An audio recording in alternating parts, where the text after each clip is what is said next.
To அன்னமேன் கைவண்ணம். இன்னைக்கு நாம பார்க்க போறது கொத்தமல்லி இஞ்சி புளி.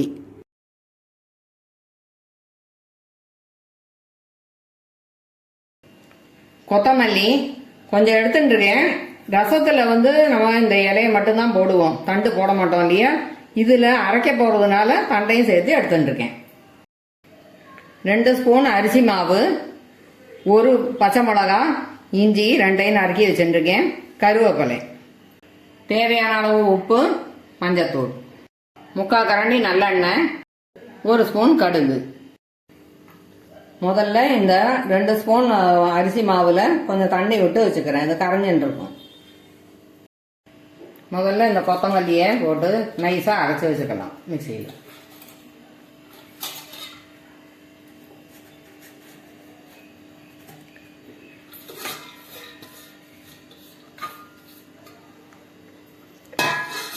கொஞ்சமாக தண்ணி விட்டு அரைச்சிக்கலாம்.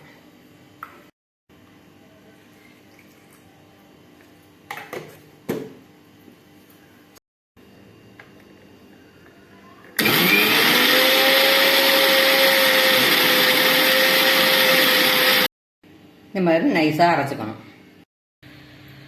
ஒரு பெரிய எலுமிச்சங்காய் அளவு புளி 1.5 டம்ளர் தண்ணி விட்டு கரைச்சி வச்சுருக்கேன். அடுப்பில் வாணலியை வச்சு நல்லெண்ணெய் விட்டுருக்கேன், 1 ஸ்பூன் கடுகு போடுறேன், வடிக்கட்டு.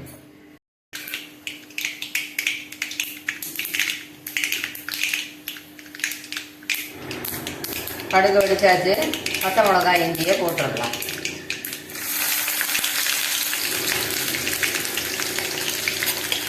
அடுப்பு சின்னதாக வச்சுட்டு போடும்போது அப்போ தான் வெடிக்காது வெளியில்.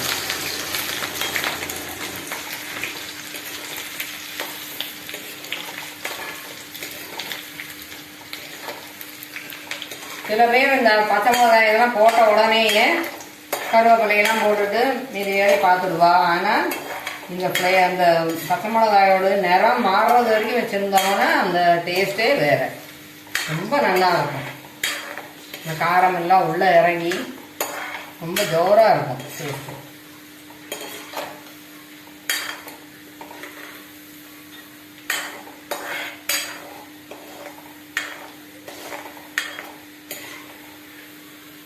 எப்போவுமே உப்புமா பண்ணும்போது கூட அந்த மாதிரி பண்ணினோம்னா அந்த டேஸ்ட்டே வேறையாக இருக்கும். ட்ரை பண்ணி பாருங்க, அப்போ தான் தெரியும்.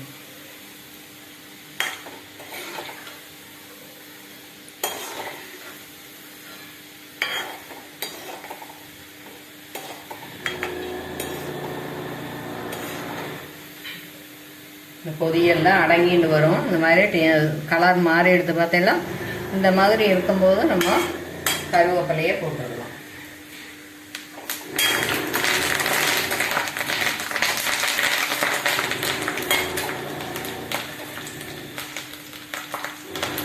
கரைச்சி வச்ச புளியை இதில் சேர்த்துக்கணும்.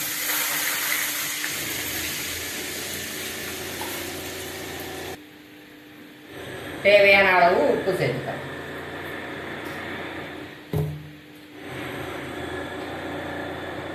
ஒரு ஸ்பூன் மஞ்சள் பொடி போடுறேன். இந்த ஹையில் வச்சு கொஞ்சம் கொதிக்க விடணும்.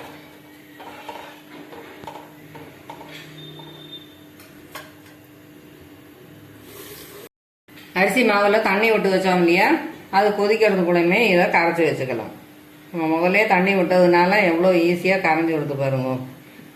தண்ணி விட்ட உடனேயே நம்ம கரைக்க தொடங்கினோம்னா அது கட்டி பிடிச்சிட்டு கொஞ்சம் கஷ்டமாக இருக்கும். அது எல்லாத்தையும் உடச்சி விட்டு அதுக்கப்புறமா கலக்கணும். இது இப்படி முதல்ல தண்ணி விட்டு வச்சதுனால நல்லா கரைஞ்சி கொடுத்து பாருங்க ஈஸியாக.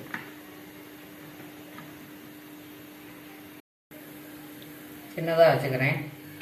இந்த புளி ரொம்ப கொதிக்க வேண்டிய தேவையில்லை. ஏன்னா நான் குக்கரில் அரிசி பருப்போட இதையும் வச்சுருந்தேன், அதனால அது வெந்திருக்கும் நல்லா. இப்போ நம்ம முதலையே நீங்கள் கரைச்சி உடனே விடுறேன் அப்படின்னாக்கா கொஞ்சம் நேரம் கொதிக்க விடணும்.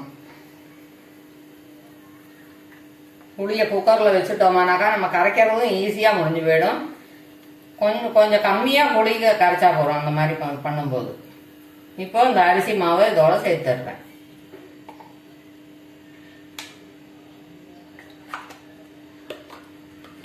அரிசி மாவு சேர்த்த உடனே கொஞ்சம் விடாமல் கலரணும், இல்லைன்னா அடியில் பிடிச்சிடும்.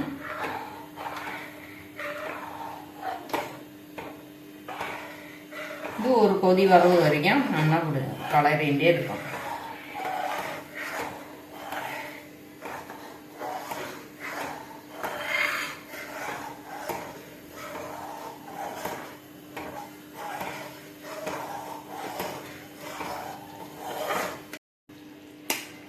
இந்த அரிசி மாவு விடுறதுனால இந்த கலரும் நல்லா வரும். இல்லைன்னா புளி இஞ்சினா கண்ணங்கரையில இருக்கும், குழந்தைலாம் சாப்பிட மாட்டா. இப்படி இருக்கும் போது கொஞ்சம் காரமும் கொஞ்சம் கம்மியாகும், கலரும் கொடுக்கும். இது நல்லா ஒரு கொதி வந்துடுது. இப்போ அரைச்சி வச்ச கொத்தமல்லியை இதில் சேர்த்துடணும்.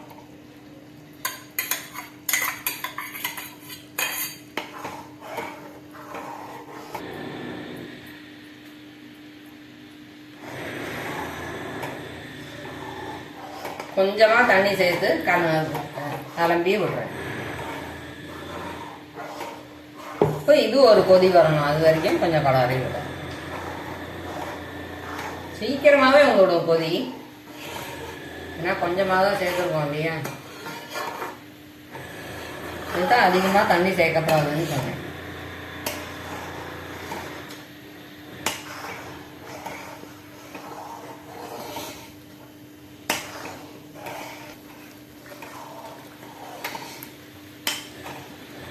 பச்சை மிளகாய் இஞ்சி எல்லாத்தையும் வெளியில் எடுத்து வைப்பா சில பேர், கருவேப்பிலை எல்லாத்தையுமே வெளியில் எடுத்து வைப்பா, அது நல்லதே இல்லை. நம்ம சத்துக்காக தான் இது எல்லாத்தையுமே சேர்க்குறோம். இஞ்சியெல்லாம் ஜீரணத்துக்கு ரொம்ப நல்லது. பச்சை மிளகா ஒன்று தான் போட்டிருக்கோம், அதனால ரொம்ப காரம் வராது, இருக்காது. இப்போ ஒரு கொதி வந்துடுத்து, இப்போ ஆஃப் பண்ணிடலாம். அவ்வளோதான், ரெடி ஆகிடுது.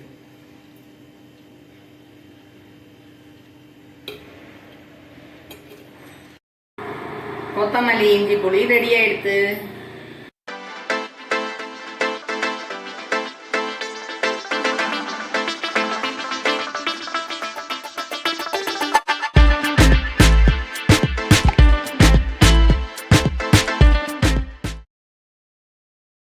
இந்த வீடியோவை லைக் பண்ணுங்க, ஷேர் பண்ணுங்க, இந்த சேனலை சப்ஸ்கிரைப் பண்ணுங்க. தேங்க்யூ.